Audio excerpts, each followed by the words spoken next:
dikasihi oleh Tuhan, kita bersyukur karena kebaikan dan kasih setia Tuhan buat kita sepanjang minggu ini, sehingga kita kembali dapat berkumpul dengan seluruh keluarga kita dan beribadah bersama-sama pagi hari ini. Mari sebelum kita mulai ibadah kita bersama-sama membacakan pengakuan iman rasuli. Aku percaya kepada Allah, Bapa yang Maha Kuasa, Khalik langit dan bumi, dan kepada Yesus Kristus, anaknya yang tunggal, Tuhan kita, yang dikandung daripada Roh Kudus, lahir dari anak darah Maria, yang menderita sengsara di bawah pemerintahan Pontius Pilatus, disalibkan, mati dan dikuburkan, turun ke dalam kerajaan maut. Pada hari yang ketiga, bangkit pula dari antara orang mati, naik ke surga, duduk di sebelah kanan Allah Bapa yang Maha Kuasa, dan akan datang dari sana untuk menghakimi orang yang hidup dan yang mati. Aku percaya kepada Roh Kudus, gereja yang kudus dan am, persekutuan orang kudus, pengampunan dosa, kebangkitan orang mati, dan hidup yang kekal. Amin. Mari pagi hari ini angkat pujian kita.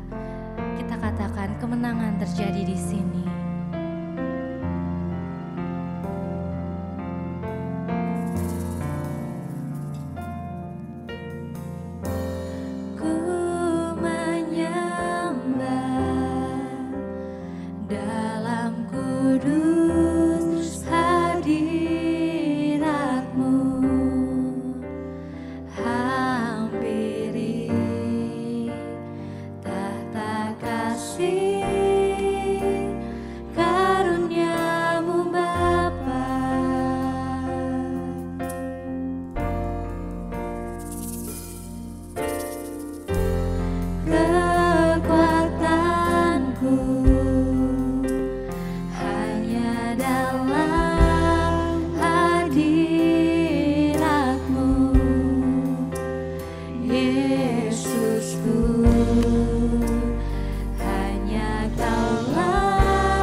Kami bersyukur Tuhan. Kami percaya bahwa Engkau ada dalam setiap kehidupan kami Bapa. Engkau hadir dalam hari-hari kami Tuhan. Dan kami percaya bersama dengan Tuhan, kami akan mengalami kemenangan demi kemenangan dalam hidup kami Bapa. Terima kasih Tuhan, terima kasih. Kami bersyukur bahwa pagi hari ini Tuhan berikan kami satu kali lagi kesempatan Tuhan, untuk kami boleh datang dan beribadah di hadirat-Mu Tuhan. Engkau menjamah setiap hamba-hamba-Mu Tuhan yang beribadah pagi hari ini. Biarlah melalui ibadah kami hari ini, kami boleh membangun hubungan kami semakin dekat dengan Bapa yang kami sembah. Terima kasih Bapa, terima kasih. Hanya di dalam nama Tuhan Yesus Kristus, mari semua kita katakan, amin. Mari saya undang kita semua untuk bangkit berdiri. Kita bersama-sama naikkan pujian kita kepada Tuhan. Kasih Allah tak berkesudahan. Tak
Mari Bapak Ibu Saudara siapkan hati kita, siapkan pikiran kita untuk bersama-sama ditaburi oleh kebenaran firman Tuhan.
Siapkan hatiku Tuhan untuk dengar firman-Mu saat ini.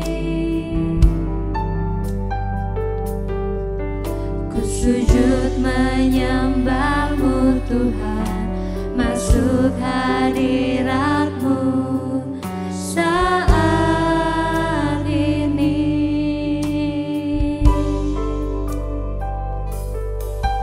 Curahkan urapan-Mu Tuhan bagi jemaat-Mu saat ini. Ku siapkan hatiku Tuhan untuk dengar firman-Mu.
Sujud menyembah-Mu Tuhan, masuk hadirat-Mu saat ini.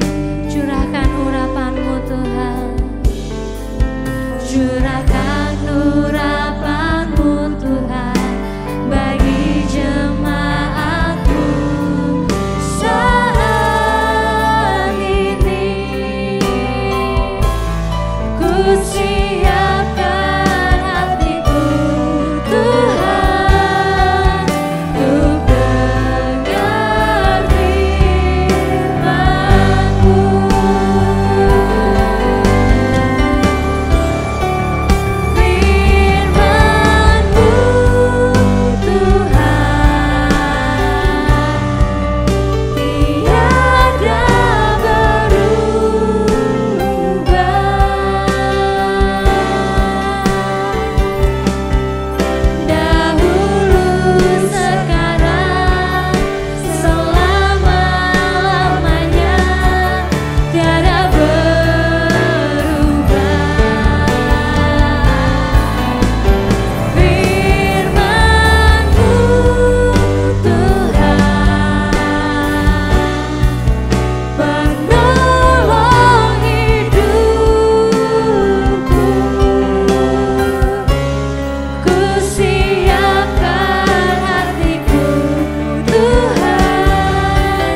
Biar kiranya pagi ini Tuhan, Engkau berbicara pribadi lepas pribadi buat setiap kami. Memberkati hamba-Mu Tuhan yang akan menyampaikan kebenaran firman Tuhan. Biar hikmat dari Tuhan yang memimpin hamba-Mu pagi hari ini. Terima kasih Bapa, kami siap untuk mendengarkan firman-Mu pagi hari ini. Di dalam nama Tuhan Yesus Kristus, haleluya, amin. Saudara, kita harus benar-benar berpikir realistis. Berpikir realistis melihat keadaan dunia hari ini. Dunia menghadapi banyak masalah. Banyak masalah yang mengancam keselamatan jiwa, yang merampas kebahagiaan dan ketenangan hidup.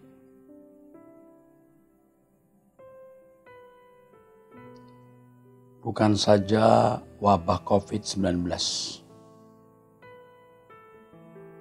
tetapi juga berbagai krisis lain seperti bencana alam, banjir, kebakaran hutan, global warming, belum lagi saudara-saudara ketegangan antar negara, perang dagang, dan lain sebagainya.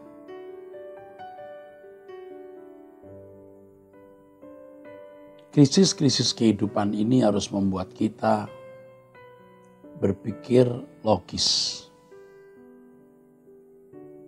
Kita tidak bisa mengharapkan dunia sama seperti yang pernah dilalui oleh kita dan orang tua kita. Dunia tidak bisa menjadi sama lagi, apalagi setelah adanya COVID-19 ini. Dunia tidak mungkin sama lagi. Ditinjau dari aspek sosial ekonomi dan berbagai aspek lain. Belum lagi adanya perhitungan para astronom mengenai adanya tabrakan planet, sementara nyawa kita bisa tercabut setiap saat oleh berbagai alasan-alasan. Hal ini harus makin menyadarkan kepada kita bahwa benar-benar dunia tidak bisa menjadi pelabuhan hidup yang nyaman. Tidak bisa. Kita tidak bisa mengharapkan kenyamanan dari dunia ini. Jiwa yang belum, jiwa kita tidak akan tenang hidup di dunia dengan segala permasalahan dan persoalan-persoalan yang berat ini, saudaraku sekalian. Belum lagi munculnya radikalisme dan orang-orang yang berusaha untuk memiliki keuntungan di atas penderitaan orang lain, saudaraku. Dan Alkitab memang menubuatkan hal ini.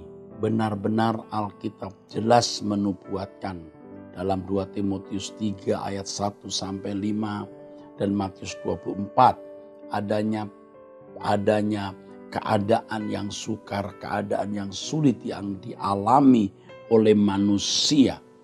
Nah, ini harus menyadarkan kita bahwa kita hidup di satu dunia yang benar-benar tidak bisa diharapkan lagi untuk dihuni dengan nyaman. Pengertian bahwa bumi ini bukan pelabuhan yang nyaman akan juga memberi penghiburan kepada kita dan sekaligus kekuatan. Penghiburan artinya kita memang tidak bisa mengharapkan dunia menjadi tempat hunian yang nyaman. Dan menjadi kekuatan kita untuk mengharapkan dunia lain yang lebih baik, yaitu langit baru dan bumi baru. Kita sedang menyongsong suatu kehidupan yang penuh harapan. 1 Petrus pasal 1 ayat 3 sampai 4. Hidup yang penuh pengharapan, yang pasti bisa diharapkan, dan hidup yang benar-benar menjanjikan, saudaraku. Untunglah kita hanya hidup paling lama 100 tahun. Untunglah kita hidup hanya 70 tahun, saudaraku. Kalau hidup kita lebih dari itu, betapa celakanya. Hidup di dunia seperti ini selama ratusan tahun, ribuan tahun apalagi, betapa celakanya. Syukur kita hanya memiliki 70 tahun umur hidup kita. Itulah sebabnya di dalam 2 Korintus pasal 4 ayat 18, saudaraku. 2 Korintus pasal 4, saudara, ayat yang ke-18. Paulus mengatakan, sebab kami tidak memperhatikan yang kelihatan, melainkan yang tidak kelihatan. Karena yang kelihatan adalah sementara, sedangkan yang tak kelihatan adalah kekal. Terus terang, saudara, saya sering desperate ya, susah. Dan ada sedikit kekecewaan juga, saudara. Kalau melihat kenyataan betapa sedikitnya orang yang sungguh-sungguh mau mengikuti jalan Tuhan. Mengikuti jalan Tuhan. Mengikuti jalan Tuhan yang sama dengan beriman. Beriman dengan benar.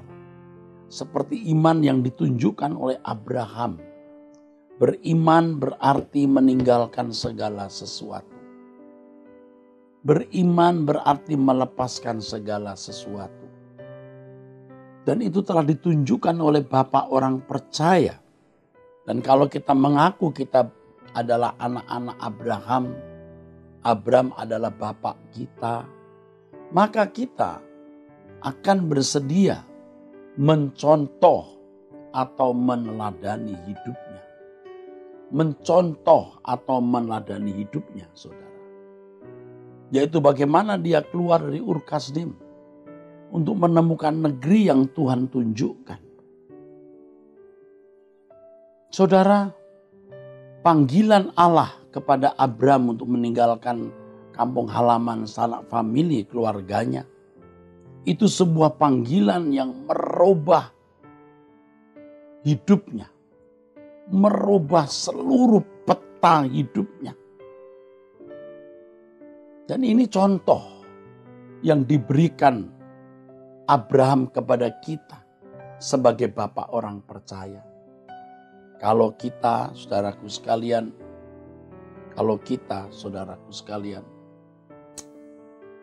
mengakui anak-anak Abraham, kita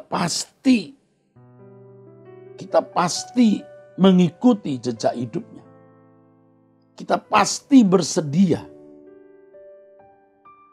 Dan ini sebenarnya seiring dengan ucapan Tuhan Yesus. Jangan kumpulkan harta di bumi, kumpulkan harta di sorga. Seiring dengan ucapan Tuhan Yesus. Ya, kamu bukan berasal dari dunia ini. Seiring dengan tulisan Paulus, carilah perkara-perkara yang di atas, bukan di bumi. Tetapi faktanya, saudara,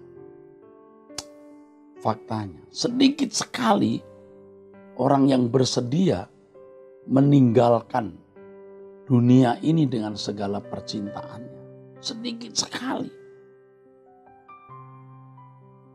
Kelihatan kok orang yang berani meninggalkan percintaan dunia dan yang tidak itu kelihatan.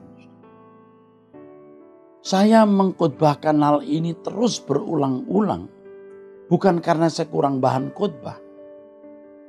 Kalau orang tidak bersedia meninggalkan dunia atau percintaan dunia, itu sudah seperti kartu mati, saudara.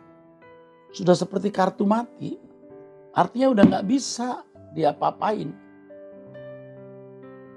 Ikut Yesus itu, saudaraku, berarti harus melepaskan atau meninggalkan segala sesuatu. Tuhan berkata di Matius 6 ayat 24, kita tidak dapat mengabdi kepada dua Tuhan. 100% sepenuhnya mengabdi kepada Tuhan atau tidak usah sama sekali. Tidak boleh ditawar, dikurangi. Bahkan 90% pun tidak cukup. Mungkin saudara berkata, Pak, saya serius, Pak. Ya, seberapa seriusmu? Sebab kata serius itu bisa relatif. 60% hidupmu kau persembahkan, engkau merasa sudah serius. Ada yang 70% merasa sudah serius. Ada yang 80% sudah merasa serius. Bahkan ada yang 50% juga merasa sudah serius. Seberapa saudara serius? Saudara, sebenarnya ikut Tuhan Yesus itu seperti diberi kesempatan membeli kerajaan Allah. Saya harap kita tidak menjadi salah oleh karena istilah anugerah itu adalah pemberian cuma-cuma. Anugerah itu pemberian cuma-cuma.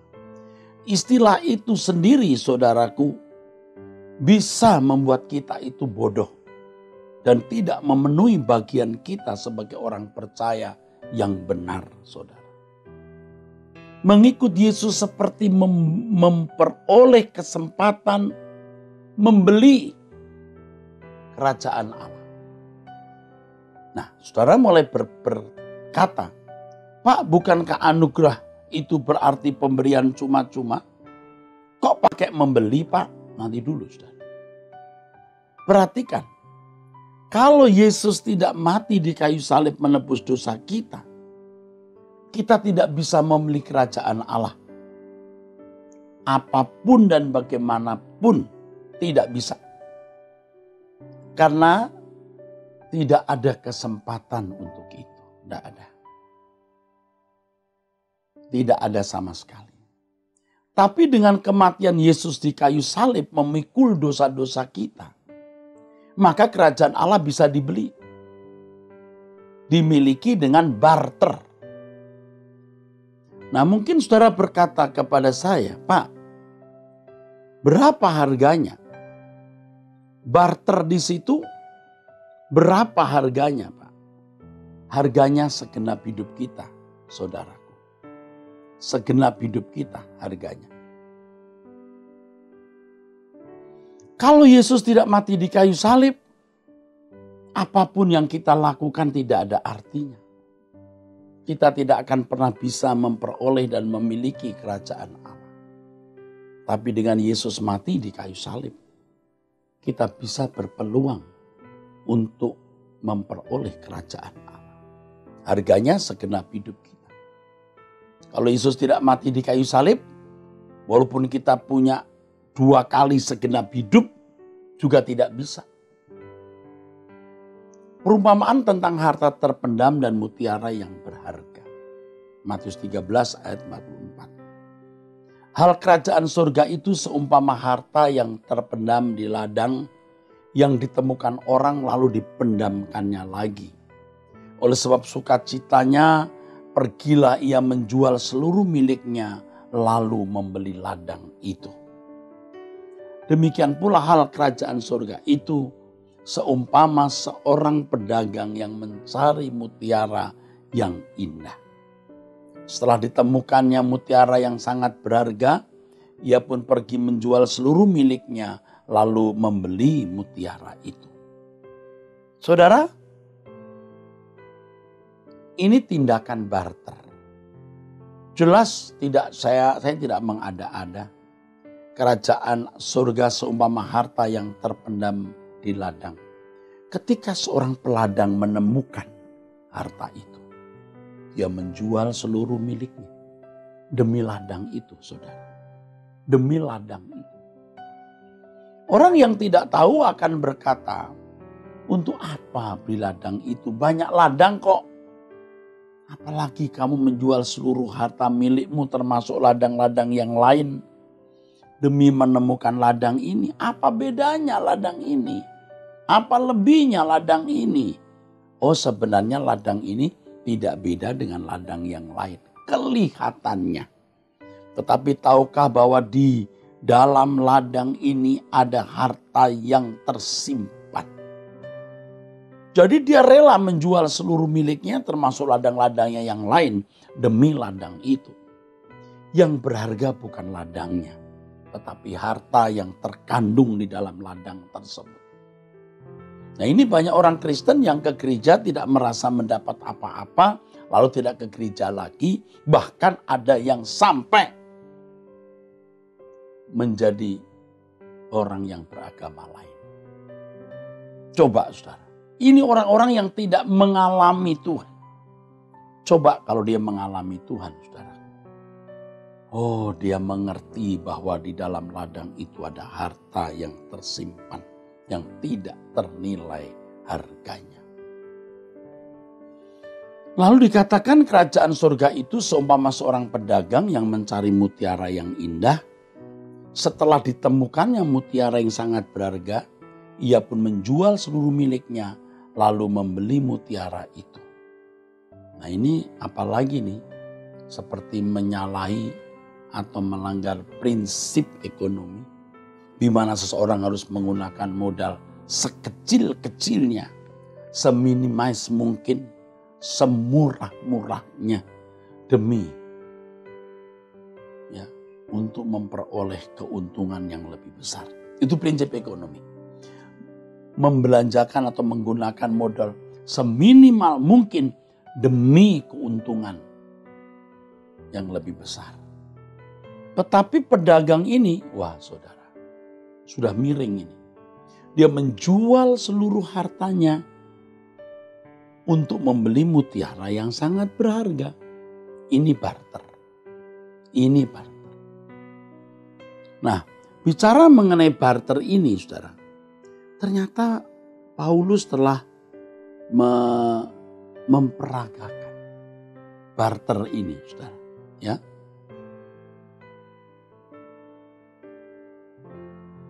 Kalau kita membaca Filipi pasal 3,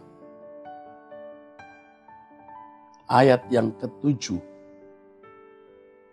Tetapi apa yang dahulu merupakan keuntungan bagiku, sekarang kuanggap rugi karena Kristus. Malahan segala sesuatu kuanggap rugi karena pengenalan akan Kristus Yesus Tuhanku lebih mulia. Ya saudaraku, malahan segala sesuatu kuanggap rugi karena pengenalan akan Kristus Yesus Tuhanku lebih mulia daripada semuanya. Oleh karena dialah aku telah melepaskan semuanya itu dan menganggapnya sampah supaya aku memperoleh Kristus. Oh, menganggapnya sampah supaya aku memperoleh Kristus. Ini barter, saudara. Ya, banyak orang tidak berani barter. Berulang-ulang saya berkhotbah tentang kerajaan surga. Berulang-ulang saya bicara mengenai langit baru, bumi baru. Berulang-ulang saya ingatkan dunia tidak bisa menjadi tempat hunian yang nyaman. Berulang-ulang saya berbicara bahwa kita memiliki kesempatan hidup hanya sekali dan tidak pernah terulang. Dan itu menentukan kekekalan kita. Tetapi orang tidak berani melangkah. Banyak orang Kristen merasa sudah Kristen yang baik. Sudah jadi Kristen yang benar. Sudah cukup ke gereja, aktif, pelayanan. Tetapi mereka tidak tahu bahwa mengikut Yesus itu harus barter. Tadi saya gunakan kalimatnya mungkin tidak enak. Membeli kerajaan surga. Ya, orang seringkali terpaku dengan kata kasih karunia, anugerah, artinya pemberian cuma-cuma. Yang diberikan cuma-cuma itu kesempatannya. Tapi untuk memperoleh kerajaan Allah harus barter. Saya ulangi saudara. Yang cuma-cuma itu kesempatannya. Yang cuma-cuma itu peluangnya. Tetapi saudaraku, kerajaan Allah harus diperjuangkan untuk bisa dimiliki. Maka dikatakan aku melepaskan semuanya dan menganggapnya sampah supaya aku memperoleh Kristus.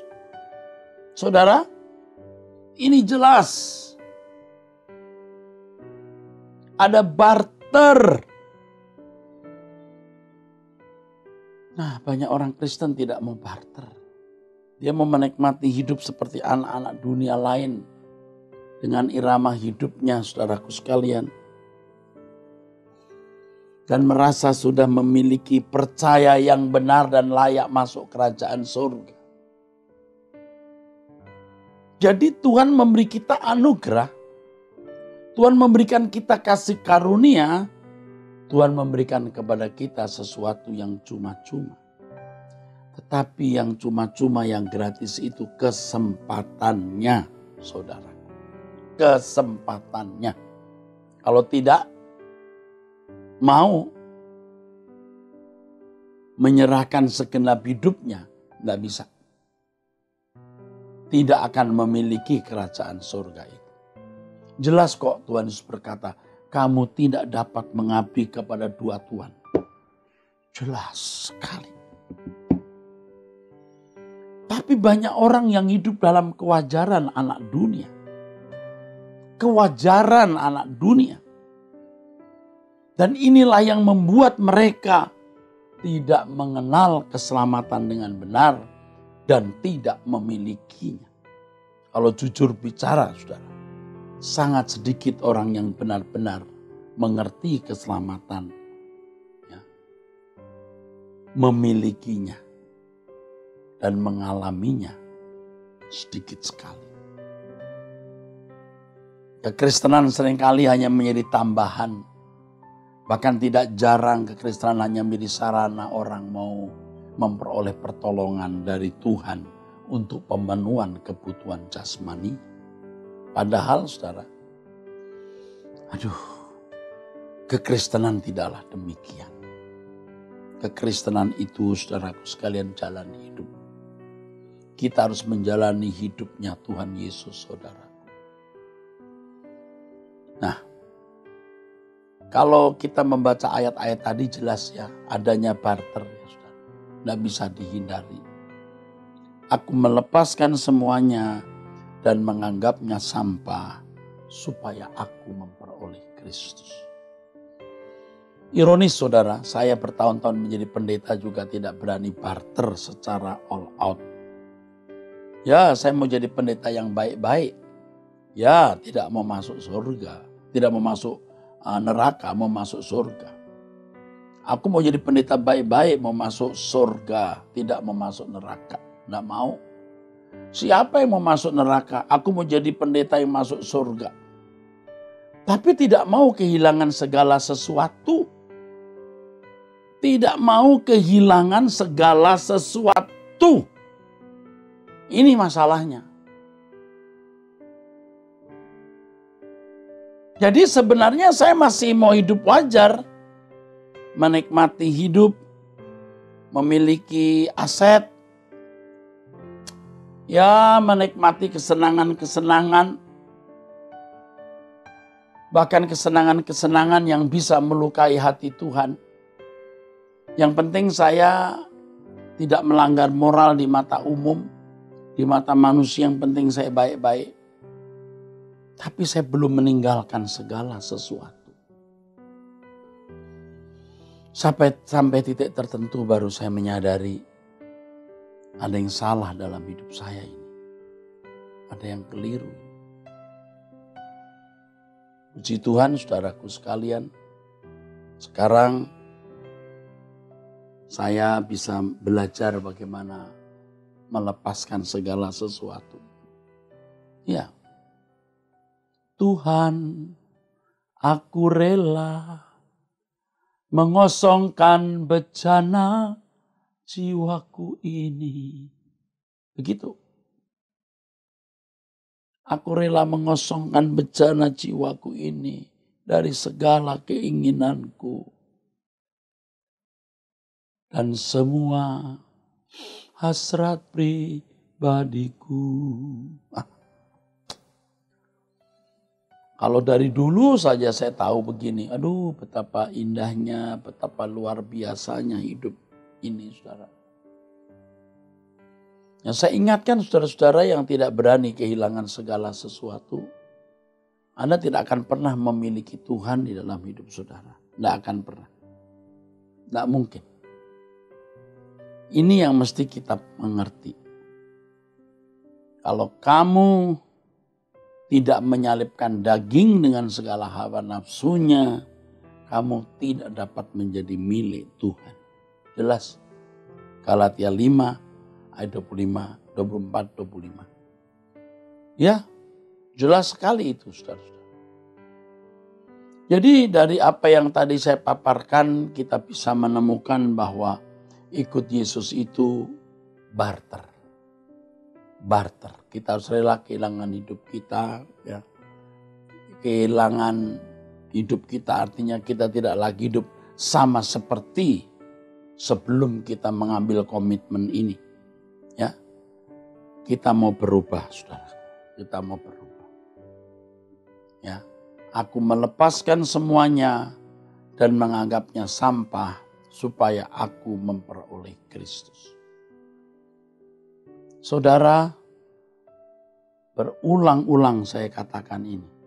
Tapi saya melihat banyak orang yang tidak mau mengerti sehingga tidak pernah mengerti. Mestinya dia mengerti. Mestinya dia tahu. Mestinya berulang-ulang saya ingatkan dalam satu titik tertentu. Dan saya selalu memberitahu kepada jemaat sampai di level tertentu, saudara, orang tidak pernah lagi bisa berubah. Tidak bisa lagi berubah. Yang duniawi tetap duniawi. Kasihan, saudara. Ya, ini juga termasuk untuk para teolog-teolog. Jangan merasa sudah memiliki teologia atau sistematika teologia di dalam nalarnya. Berarti hidupnya sudah dimiliki dan dikuasai penuh oleh Allah. Belum tentu, saudara. Belum tentu. Tidak. Belum tentu. Jadi kita harus berani meninggalkan dunia dengan segala kesenangannya. Kalau komitmen ini saudara lakukan, nanti Tuhan akan tunjukkan bagaimana cara melepaskan diri dari ikatan dunia. Hobi-hobi kita yang tidak mendatangkan kemuliaan bagi nama Tuhan. Ya, pikiran kita yang tertuju kepada barang-barang branded, ikatan kita kepada harta dunia. Nanti makin lama makin makin hilang, makin lenyap. Ya saudaraku sekalian. Tuhan akan bimbing kita kok, saudaraku. Orang tidak mungkin loh memiliki kerajaan surga sementara hatinya masih melekat di dunia ini. Tuhan tidak ingin kerajaan Allah dipandang murahan. Ya, kalau Tuhan berkata kamu tak dapat mengabdi kepada dua Tuhan, artinya ya hanya Tuhan saja atau tidak usah sama sekali. Nah, mungkinlah orang yang masuk surga hatinya masih sebagian di dunia ini. Atau mungkin karena terpaksa sudah stroke, sudah tidak bisa berbuat apa-apa. Ya, udah. Tinggalkan dunia ini katanya. Sudah stroke, sudah gak punya apa-apa, udah miskin, udah terbuang. Ya udah, ikut Tuhan Yesus saja. Tapi itu gak natural. Coba kalau orang seperti ini punya kesempatan lagi. Coba, dia akan berbalik ke dunia. Jadi dari hati yang tulus, dia punya komitmen meninggalkan dunia. Sampai cita rasa, selera duniawinya menjadi pudar. Harus begitu. Nah, saudara kan bisa mengalami nanti ya, setelah saudara bertumbuh terus, Anda pergi ke mall, lihat barang-barang bagus. Heran loh, tidak seperti dulu. Kalau dulu kita lihat tas, waduh jahitannya bagus banget ya. Waduh, kita bayangkan, kita pegang. Kalau kita lihat pemandangan alam atau mendapat cerita dari orang, wah di sana pemandangannya bagus loh, bagus. kotanya begini begitu. Wah, kita langsung bayangkan, aku juga mau ke sana. Aduh, daging kita berkata, bawa aku ke sana. Tapi setelah kita bertumbuh ini, melihat barang bagus, ya bagus. Bisa beli karena dibutuhkan, beli. Kalau enggak usah. Mestinya yang kita bayangkan itu senyumnya Bapa di surga. Bagaimana aku membuat dia tersenyum. Bukan bagaimana membuat aku tersenyum. Bukan bagaimana aku membuat diriku puas dan senang. Dengan barang ini, dengan barang itu, dengan jalan-jalan ke sana kemari. Bukan. Tapi bagaimana aku bisa membuat dia senyum. Bagaimana aku bisa membuat dia puas. Mestinya itu, saudaraku. Mestinya itu. Kita harus belajar, saudaraku. Tidak membayangkan kesenangan, kepuasan duniawi lagi. Kita membayangkan kepuasan hati Allah. Bagaimana membuat Allah tersenyum. Dan betapa kita akan merindukan perjumpaan dengan Tuhan. Kalau sepanjang hidup kita sekarang kita membuat Tuhan itu senyum. Kalau kita percaya Allah itu hidup, Allah itu ada, maka kita akan berusaha untuk hidup tidak bercacat, tidak bercela, dan berusaha menyenangkan Dia. Benar. Dan kalau kita percaya ada surga di mana suatu saat bisa setiap saat kita meninggal dunia, kita bisa masuk ke sana, maka kita harus bersedia meninggalkan dunia. Jangan percaya surga tapi juga masih mengharapkan kebahagiaan dunia ini. Bohong itu. Ya? Jangan kita berkata Allah hidup, Allah hadir, tapi kita tidak menjaga perasaannya. Saudaraku, kalau yang kita bayangkan, yang kita rindukan membuat Tuhan tersenyum. Yang kita rindukan adalah bagaimana membuat Tuhan bisa bersuka cita. Bagaimana membuat Tuhan dipuaskan, maka kita akan merindukan pulang ke surga. Makanya kalau saya sudah tidak ingin pulang ke surga, aku mulai asik. Walaupun keasikan itu adalah keasikan atau asiknya saya dalam pelayanan gereja ini, saya sadar ada sesuatu yang salah. Mestinya saya tidak merasa bahagia karena pekerjaan ini. Aku bisa bahagia hanya di dalam Tuhan. Berkali-kali orang bertanya kepada saya, melalui Anda bertanya, Alkitab menjawab, Pak, terus terang saya masih takut mati. Kenapa takut mati? Kenapa takut mati? Ini pasti tidak beres. Kalau kita masih berbuat salah, hidup kita belum bersih, benar, takut mati. Tapi kalau kita berusaha dari hari ke hari, bagaimana membuat Tuhan tersenyum, bagaimana Tuhan bisa dipuaskan, maka kita tidak akan takut mati sama sekali. Sama sekali. Selain tidak tertarik dengan dunia ini, kita juga tidak takut menghadapi kematian. Bawa aku ke sana. Bukan di bumi ini. Bukan kota yang megah besar di bumi. Bukan pemandangan alam yang indah di bumi ini. Bawa aku ke sana. Itu mana? Kerajaan Allah. Kerajaan surga. Bawa aku ke sana. Ajar aku setia. Mengerti semua maksud dan jalanmu. Itu saudaraku sekalian. Saya paksa diri saya untuk itu, saudara. Apalagi dengan khotbah-khotbah seperti ini, lagu-lagu yang saya karang, yang arahnya langit baru, bumi baru terus. Aduh. Saya belajar konsekuen. Saya belajar mengenakan kebenaran itu dalam hidup saya. Memang mulanya terseok-seok saudaraku, seperti sebuah kewajiban. Tapi lama-lama menjadi seperti kebutuhan.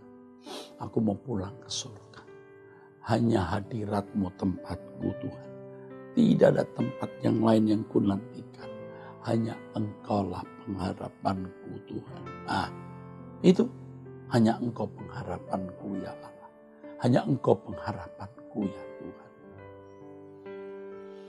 Pengharapan kita kepada Tuhan itu tidak terkait dengan masalah pemenuhan kebutuhan jasmani. Tapi terkait bagaimana kita bisa menjadi anak-anak Allah yang berkenan kepadanya, yang suatu hari Dia jemput kita masuk ke dalam kemuliaan.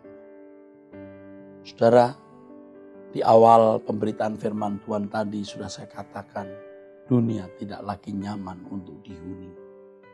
Apa yang kita nantikan lagi saudaraku? Tidak ada. Tiada yang ku nanti lagi, apapun di bumi ini. Rindu hatiku pulang ke sana. Pulang ke mana? Ke sana. Sana mana? Di mana Tuhan Yesus ada. Dan Dia berjanji kok, supaya di mana aku ada, kamu ada. Aku mau di mana Engkau ada, aku ada Tuhan. Saudaraku, jangan saudara menunda pertobatannya. Allah memberi kesempatan kita untuk bertumbuh dan berbuah.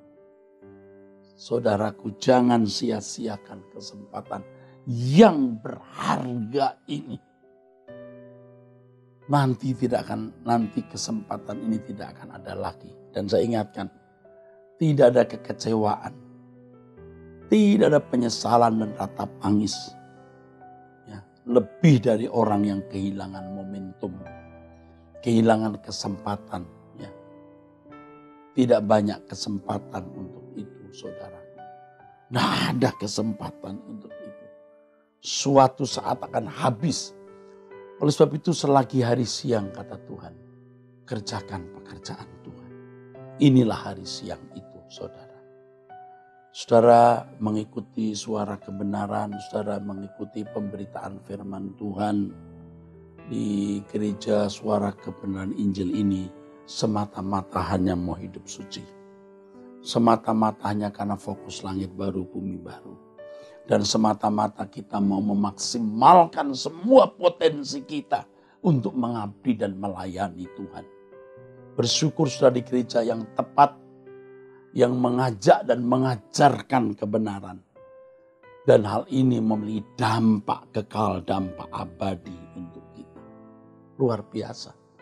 Bersyukur Tuhan masih beri kita kesempatan di tengah-tengah suasana pandemi atau wabah COVID-19 ini, kita masih bisa mendengar firman Tuhan dan diberi peringatan oleh Tuhan untuk tidak hidup ceroboh. Mari kita berubah, saudara. Tetaplah bersama dengan Gereja Suara Kebenaran Injil. Demikianlah firman Tuhan, saudaraku sekalian. Tuhan memberkati saudara-saudara semua. Ya, puji Tuhan. Kita bersyukur hari ini kita diberkati dalam ibadah kita, dalam firman yang kita dengar pada pagi hari ini. Terima kasih kepada Bapak Pendeta Dr. Eros Sabdono yang sudah menyampaikan firman Tuhan buat seluruh umatmu yang hari ini sangat diberkati. Sebelum kita mengakhiri ibadah kita pada pagi hari ini, mari kita bersama-sama berdoa. Kita mengucap syukur kalau bisa hidup sampai hari ini. Mari kita bersama-sama berdoa. Segala pujian, hormat, syukur, kemuliaan hanya bagi Bapa di surga. Layaklah Tuhan diagungkan, dimuliakan. Pagi hari ini kami bersyukur Tuhan, kalau Tuhan masih izinkan kami hidup. Kami datang bersama dengan seluruh keluarga kami. Kami merendahkan hati kami di hadapan Tuhan. Kami tahu Tuhan, hidup kami tanpa Tuhan tidak ada apa-apanya hidup kami. Oleh karena itu bawa hati kami terus melekat kepada Tuhan, mengasihi Tuhan lebih dari apapun dan siapapun. Pagi hari ini juga kami bersyukur untuk firman yang kami dengar, firman yang menguatkan kami, firman yang meneguhkan kami. Biarlah setiap firman yang kami dengar tidak hanya kami dengar, tetapi kami mengerti dan kami melakukannya dalam hidup kami hari lepas hari. Kami bersehati melepaskan berkat Allah untuk hamba-Mu, Bapak Pendeta Dr. Erastus Sabdono yang sudah menyampaikan firman Tuhan bagi kami semua. Berkat-berkat Allah yang terbaik tercurah bagi hamba-Mu. Dan Tuhan, pagi hari ini juga kami terus berdoa, Tuhan, tak habis-habisnya kami terus berdoa.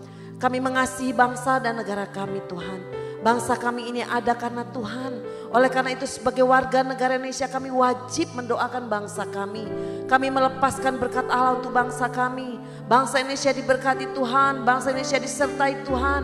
Pemimpin-pemimpin bangsa kami diberkati oleh Tuhan. Kami berdoa bersehati melepaskan berkat Allah untuk pemimpin bangsa kami. Untuk Bapak Jokowi dan juga Bapak Ma'ruf Amin sebagai presiden dan wakil presiden, kiranya Tuhan memberkati mereka semua. Tuhan memberkati TNI Polri, Tuhan memberkati DPR, MPR, Tuhan memberkati para penegak hukum, Tuhan memberkati gubernur kami, Tuhan memberkati seluruh masyarakat Indonesia. Kalau hari-hari ini Tuhan, bangsa Indonesia sedang mengalami sakit penyakit COVID ini Tuhan, biarlah Tuhan sendiri yang memberkati, Tuhan menyembuhkan, Tuhan memulihkan bangsa kami, Tuhan memulihkan masyarakat Indonesia yang sedang mengalami sakit. Biarlah dengan kejadian ini Tuhan, hati kami seluruh masyarakat Indonesia hormat kepada Tuhan, mengasihi Tuhan dan taat hidup takut akan Tuhan. Kami juga berdoa Tuhan untuk sinode kami, sinode GSKI, kiranya Tuhan memberkati pemimpin sinode kami, Bapak Erastus Sabdono, memberkati hamba-hamba Tuhan, para pendeta yang melayani, yang dengan setia melayani di setiap gereja. Kiranya kasih anugerah melimpah atas mereka Tuhan. Dan seluruh umat-Mu yang digembalakan oleh setiap hamba-hamba Tuhan juga diberkati oleh Tuhan. Kami berdoa khususnya bagi jemaat GSKI ASSCC Tuhan. Baik yang ada di Ngawi, Solo, di GNR, di Pulau Mas, di Bali G, dan dimanapun Tuhan jemaat ini ada di Jakarta, Tuhan memberkati. Dan biarlah setiap pergumulan-pergumulan yang dihadapi oleh umat-Mu, Tuhan menolong mereka. Tuhan memberikan jalan keluar bagi mereka. Apapun pergumulan mereka Tuhan, Tuhan menolong mereka. Kami khusus berdoa bagi umat-Mu yang sedang mengandung hari-hari ini Tuhan. Kiranya Tuhan memberikan kekuatan. Baik ibu, baik janin yang ada dalam kandungannya Tuhan berkati. Sehingga pertumbuhan janin yang dalam kandungan mereka ini boleh bertumbuh dengan sempurna dalam anugerah-Mu ya Tuhan. Diberikan kesehatan juga oleh Tuhan. Terima kasih Bapa. Kami menyerahkan seluruh hidup kami. Sekalipun hari-hari ini Tuhan terjadi penurunan masyarakat yang sedang mengalami COVID, khususnya yang ada di Jakarta. Itu tidak membuat kami kendor, itu tidak membuat kami lengah. Kami tetap berjaga-jaga, kami tetap waspada dimanapun Tuhan. Baik yang di Jakarta maupun seluruh daerah yang ada di Indonesia ini Tuhan. Tetap berjaga-jaga dan waspada. Karena kami tahu Tuhan penyakit ini tidak mudah. Tetapi kami percaya di dalam Tuhan pasti akan sembuh. Pasti akan sembuh Tuhan. Terima kasih Bapa. Kami menyerahkan seluruh hidup kami, keberadaan kami. Khususnya pelayan-pelayan yang sudah ambil bagian pada hari ini Tuhan. Tuhan memberkati mereka. Apapun yang dikerjakan mereka, hidup mereka, keluarga mereka, pekerjaan mereka diberkati oleh Tuhan. Diberkatilah seluruh kami ya Tuhan yang melayani dengan setia pada hari ini Tuhan. Terima kasih. Kami juga khusus berdoa buat anak-anak kami Tuhan. Anak-anak kami yang sekolah baik kuliah dari tingkat yang terendah TK, SD, SMP, SMA, perkuliahan. Tuhan memberkati mereka, tolonglah mereka Tuhan. Adalah tidak mudah mereka belajar secara online, tapi Tuhan memberikan kekuatan buat mereka untuk mereka tidak mengalami kebosanan, tapi mereka tetap semangat untuk belajar Tuhan, sehingga mereka menjadi generasi-generasi gereja maupun generasi-generasi bangsa yang hebat, bermartabat dan mengasihi Tuhan lebih dari apapun dan siapapun. Berkati anak-anak kami semuanya Tuhan. Terima kasih, berikan juga kekuatan bagi orang tua dalam mendidik anak-anak mereka di rumah. Berikan kesabaran, berikan kekuatan, berikan kesehatan sehingga mereka dimampukan Tuhan untuk dapat mendidik anak-anak mereka dalam hormat takut akan Tuhan.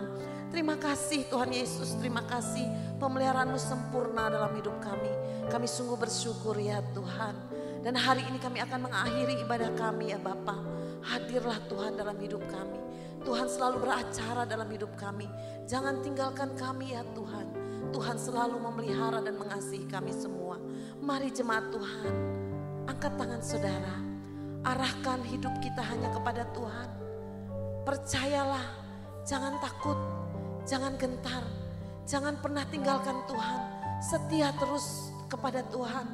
Dan berharap penuh hanya kepada Tuhan. Dan biarlah dari mulut kita keluar bahwa Yesus Kristus hanya satu-satunya Tuhan, Juru Selamat, Penebus, dan Raja di dalam hidup kita dan seluruh keluarga kita. Mari Bapak Ibu semua, terimalah segala berkat yang dari Tuhan. Terimalah berkat yang terbaik dari Tuhan. Tuhan memberkati engkau dan melindungi engkau.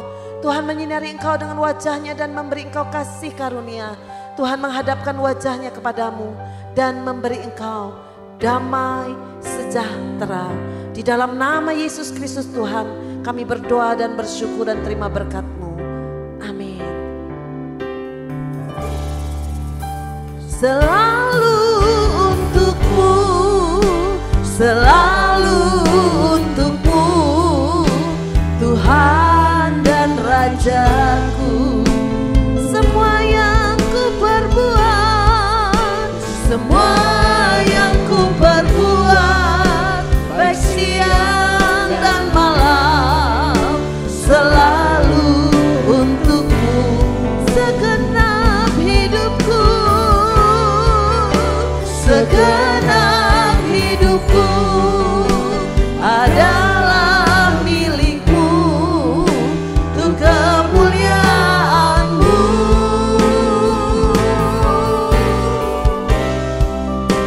Sampai ku tua nanti, sampai di surga nanti, selalu, sekali lagi katakan dengan sungguh-sungguh, selalu untukmu, selalu untukmu, Tuhan dan Rajaku. Semua yang ku perbuat, semua yang ku perbuat, baik siang dan malam, selalu untukmu. Segenap hidupku, segenap hidupku adalah milikmu, untuk kemuliaan-Mu. Sampai ku tua nanti, sampai ku tua nanti, sampai di surga nanti, selalu untukmu. Sampai ku tua nanti, sampai ku tua nanti, sampai di surga nanti, selalu sampai ku tua nanti, sampai ku tua nanti, sampai di surga nanti, selalu untukmu. Beri kemuliaan buat Tuhan kita. Puji Tuhan, ibadah kita hari ini sudah selesai. Kita berjumpa kembali di dalam ibadah kita selanjutnya di minggu depan. Tetap semangat, tetap mengasihi Tuhan. Dan ingat Bapak Ibu, sekalipun, sekali lagi saya ingatkan, sekalipun di Jakarta sudah mulai penurunan COVID, tetapi tetap waspada, tetap jangan sampai kendor, dan tetap taat protokol kesehatan. Semangat selalu, dan ingat kita harus memberikan persembahan ya Bapak Ibu. Ingat Bapak Ibu di rumah jangan lupa memberikan persembahan, dan Tuhan pasti memberkati Bapak Ibu semua. Sampai jumpa, Tuhan memberkati, shalom.